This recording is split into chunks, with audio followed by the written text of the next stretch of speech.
ગુજરાતમાં ભારતીય જનતા પાર્ટીની સતત જીત પાછળ સૌથી મોટું કારણ હોય તો એ છે શહેરી મતદારો. શહેરોમાં બેફામ ભારતીય જનતા પાર્ટીને મત મળે અને શહેરોની 45 જેટલી બેઠકોથી દર વખતે ભારતીય જનતા પાર્ટી એ સરકાર બનાવવામાં સફળ જાય. નમસ્કાર, આપ જોઈ રહ્યા છો ન્યૂઝ રૂમ. હું છું કિશન કાટેલિયા. છેલ્લા 25 વર્ષ કરતાં પણ વધારે સમયથી ભારતીય જનતા પાર્ટીનું ગુજરાતમાં એકહથ્થું શાસન છે અને આ એકહથ્થા શાસનની પાછળ સૌથી મોટું કોઈ કારણ હોય તો મહાનગરો, અર્બન અને સેમી અર્બન વિસ્તારો. આ વિસ્તારો કે જ્યાંથી ભારતીય જનતા પાર્ટીને સતત જીત મળતી આવી છે, પરંતુ ભારતીય જનતા પાર્ટીની જીતને રોકવા કોંગ્રેસે હવે પ્લાન તૈયાર કર્યો છે. 2017, 2019, 2012 અનેક ચૂંટણીઓમાં કોંગ્રેસ એ સરકાર ન બનાવી શકી હોય તો એની પાછળનું સૌથી મોટું કારણ શહેરી મતદાર. શહેરી મતદારોએ ક્યારેય કોંગ્રેસને મત નથી આપ્યા. કોંગ્રેસ એ ક્યારેય શહેરની સીટો નથી જીતી શકી, સિવાય કે મુસ્લિમ બહુમૂલ્યવાળી સીટ એટલે કે જમાલપુર હોય, દરિયાપુર હોય, દાણી લીમડા હોય, તો આ સીટોએ કોંગ્રેસ જીતી શકી છે. એનું કારણ છે કે ત્યાં સૌથી વધારે મુસ્લિમ મતદારો છે અને એટલા માટે આ સીટો જીતી જવાય છે.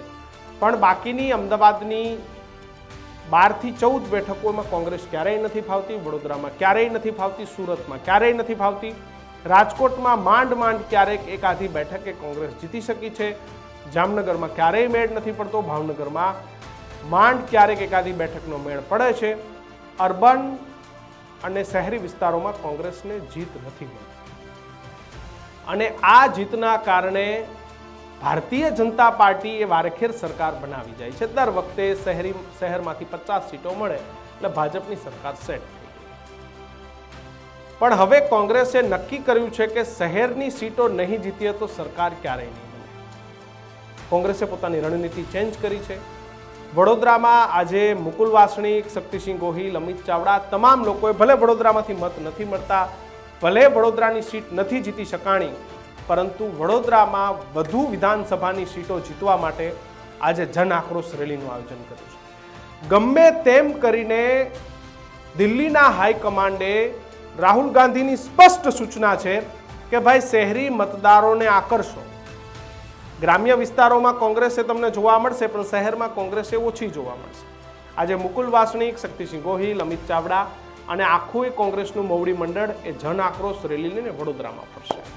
વડોદરાની પૂરની સ્થિતિને વડોદરાવાસીઓ જે રીતે ભાજપને ધિક્કારી રહ્યા છે, એ ધિક્કાર એ કોંગ્રેસે પોતાના પ્રેમમાં પરિવર્તિત કરવા માંગે છે. રાહુલ ગાંધીની ભારત જોડો ન્યાય યાત્રા બાદ સતત કોંગ્રેસ પણ આ પ્રકારની યાત્રાઓ એ ગુજરાતમાં કાઢી રહી છે. રાજકોટની ઘટનાને લઈ અને રાજકોટ અને મોરબીમાં પણ કોંગ્રેસે યાત્રા કાઢી, કારણ કે રાજકોટ એ પ્યોર મહાનગર વિસ્તાર છે, શહેરી વિસ્તાર છે. ત્યાંની ઘટના બાદ રાજકોટના લોકોમાં ખૂબ નિરસતા છે, ખૂબ ભાજપ પ્રત્યે લોકો દુઃખી છે, ભાજપને ધિક્કારી રહ્યા છે. એવામાં ત્યાં પણ એક યાત્રા કાઢી અને રાજકોટ, મોરબી, વડોદરા, સુરત આ તમામ શહેરી મતદારોને આકર્ષવા માટે કોંગ્રેસે મહેનત કરી રહી છે. શક્તિસિંહ ગોહિલે તમને રાજકોટમાં પણ જોવા મળ્યા. રાહુલ ગાંધીએ રાજકોટના પીડિત પરિવારોની મુલાકાત કરી. અમિત ચાવડા આણંદ જેવા જે મહાનગરો છે, શહેરો છે, તેની અંદર સતત એક્ટિવ જોવા મળે છે. એટલે કોંગ્રેસને હવે જો સરકાર બનાવવી હોય તો શહેરી મતદારો પર નિર્ભર રહેવું જરૂરી છે, કારણ કે 182 વિધાનસભાની સીટ છે. 182માંથી જેની 92 કરતાં વધારે સીટ આવે એ સરકાર બનાવી શકે. આવી પરિસ્થિતિમાં કોંગ્રેસને શહેરની જે 50 બેઠકો છે તેમાંથી ઓછામાં ઓછી 20 થી 25 બેઠકો જીતવી પડે. 2017ની ચૂંટણીમાં કોંગ્રેસ એ શહેરી મતદારોમાં બાપુનગર સીટ જીતવામાં સફળ થયું હતું, મોરબીની જે સીટ છે એ જીતવામાં સફળ થયું હતું, ધોરાજીની સીટ છે એ જીતવામાં સફળ થયું હતું. એટલે ઘણી બધી અર્બન અને સેમી અર્બન સીટો કોંગ્રેસે જીતી.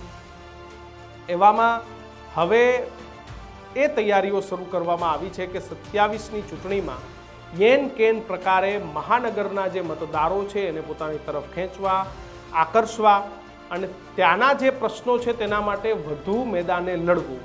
કારણ કે શહેરોની અંદર ન તો ભાજપ કે ન તો કોંગ્રેસ એ એક્ટિવ જોવા નથી મળતું. ભાજપ એવું માની લે છે કે આ આપણા બાપુજીનું છે, આ મત આપણા જ છે, એટલે એ ત્યાં મહેનત નથી કરતું. અને કોંગ્રેસને એવું લાગે છે કે અહીંયા પ્રજા આપણને ક્યારેય મત નહીં આપે, એટલે કોંગ્રેસ ત્યાં સુધી પહોંચવાનો પ્રયત્ન નથી કરતું. પરંતુ આ વખતે સ્પષ્ટ સૂચનાઓ, અને એ સૂચનાઓ બાદ કોંગ્રેસ એ હવે મહાનગરોમાં પણ એક્ટિવ જોવા મળી રહી છે. તમને શું લાગે છે, કોંગ્રેસની આ મહાનગરોની નવી રણનીતિથી કોંગ્રેસને ફાયદો થશે? કમેન્ટ બોક્સમાં જરૂરથી જણાવજો. જોતા રહેજો ન્યૂઝરૂમ. લાઇક, શેર અને સબસ્ક્રાઇબ કરવાનું ભૂલતા નહીં. નમસ્કાર.